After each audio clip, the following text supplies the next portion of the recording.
Nanti juga kita akan menambahkan sedikit unsur hara mikro ya teman-teman di pemupukan kali ini. Bunga-bunga sebagian pohon sudah mulai bermunculan ya teman-teman. Dan nanti kita akan lakukan pencegahan ataupun antisipasi kerontokan bunga cabai kita ya teman-teman dengan menggunakan pupuk kalium. Karena kalium berperan penting dalam pembungaan dan pembuahan serta mencegah kerontokan bunga dan buah. Jadi seperti ini ya teman-teman, cabai rawit kita yang melakukan penanaman di polybag. Kurang lebih sekarang sudah memasuki usia 30 hari setelah tanam. Di usia 30 hari setelah tanam cabai rawit kita yang melakukan penanaman di polybag, sekarang kita akan memasukkan unsur kalium ya teman-teman. Kita akan gunakan pupuk kalium dengan kandungan kalium sebanyak 34%. Karena sekarang kita akan menyesuaikan sesuai fase kebutuhan cabai rawit kita yang melakukan penanaman di polybag. Dan ini beberapa pohon sudah mulai mengeluarkan bunga-bunga ya teman-teman. Ini adalah salah satu pohon cabai yang kita tidak lakukan potong pucuk ya teman-teman. Kurang lebih seperti ini pertumbuhannya di usia 30 hari setelah tanam.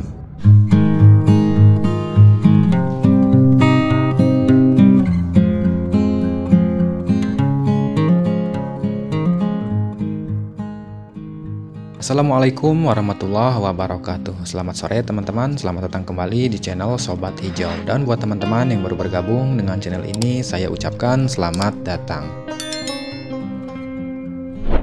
Baik, di video singkat ini kita akan melanjutkan kembali perawatan cabai rawit kita yang melakukan penanaman di polybag. Setelah beberapa hari kemarin kita telah melakukan pemupukan step by step ya teman-teman. Dan sekarang kurang lebih cabai rawit kita berusia 30 hari setelah tanam. Untuk penggunaan pupuk kali ini kita yaitu akan menggunakan pupuk yang mengandung unsur kalium dan fosfat dengan kadar kalium 34%, sedangkan untuk fosfat 52%. Pupuk yang mengandung unsur fosfat dan kalium yang tinggi itu memang sangat diandalkan ya teman-teman pada saat tanaman cabai itu memasuki fase awal generatif. Namun fase generatif itu dibedakan menjadi dua, yaitu masa pembungaan dan masa pembuahan. Dan umumnya pupuk ini diaplikasikan saat si usia cabai itu mulai berusia 35 hari setelah tanam dan 60 hari setelah tanam. Karena setiap varietas cabai itu ataupun benih mempunyai sifat genetik yang berbeda, tergantung teknik perawatan masing-masing dan varietas cabai yang kita tanam. Meskipun usia tanaman cabai kita sekarang berusia 30 hari setelah tanam ya teman-teman. Jadi kalau memang cabai itu sudah ada berbunga, kita bisa mengaplikasikan dengan menggunakan pupuk kalium ya teman-teman.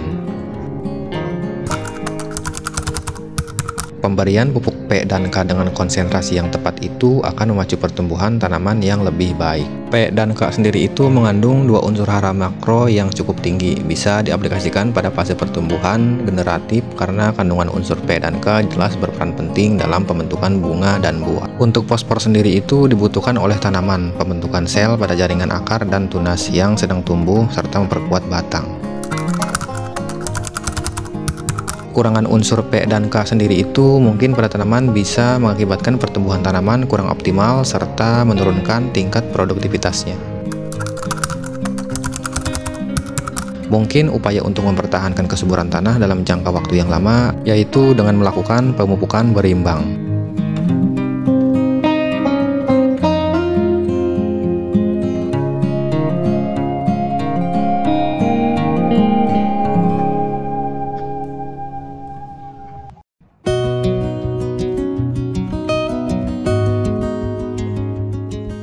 Baik teman-teman, jadi kegiatan kita sore hari ini yaitu akan melakukan penyepraian menggunakan dua bahan ya teman-teman. Nanti kita akan lihat bersama bahan-bahan apa saja yang akan kita gunakan sore hari ini untuk menyeprai tanaman kita yang melakukan penanaman di polybag. Jadi ini adalah pupuk yang akan kita gunakan sore hari ini untuk menyeprai tanaman cabai kita ya teman-teman. Di sini kita akan menggunakan pupuk monokalium fosfat ya teman-teman. Dan untuk kandungannya dalam pupuk ini yaitu dia mengandung pupuk kalium dan juga fosfat ya teman-teman. Jadi tidak ada unsur nitrogen sama sekali ya teman-teman. Dengan kalium sebanyak 34% dan untuk fosfatnya itu 52% ya teman-teman. Jadi aplikasi pupuk ini cocok digunakan pada saat memasuki fase pembungaan ya teman-teman ataupun awal fase generatif. Selanjutnya kita akan masuk ke dosis penggunaan ya teman-teman. Di sini kita akan menggunakan kurang lebih 4 liter air ya teman-teman. Dan untuk 4 liter air ini kita akan sedikit menambahkan pupuk boron ya teman-teman, bertujuan untuk mempercepat pembungaan itu bisa menjadi buah ya teman-teman. Dan selanjutnya untuk pupuk MKP juga di sini kita menambahkan sebanyak 1 sendok teh ya teman-teman untuk dosis 4 liter air ini. Sebenarnya penggunaan dosis itu bisa saja berubah ya teman-teman, tergantung populasi tanaman cabai yang kita tanam. Kalau misalkan kita yang melakukan penanaman di polybag itu, kita bisa perhitungkan dengan takaran kita sendiri ya teman-teman, tanpa terkecuali kita yang melakukan penanaman cabai berskala besar. Jadi kita akan langsung spraykan saja ya teman-teman, dan usahakan penyepraiannya itu secara merata ya teman-teman. Baik teman-teman, videonya kita akhiri dulu sampai di sini. Jika ada pertanyaan silahkan tulis di kolom komentar, dan sampai jumpa di video berikutnya. Wassalamualaikum warahmatullahi wabarakatuh.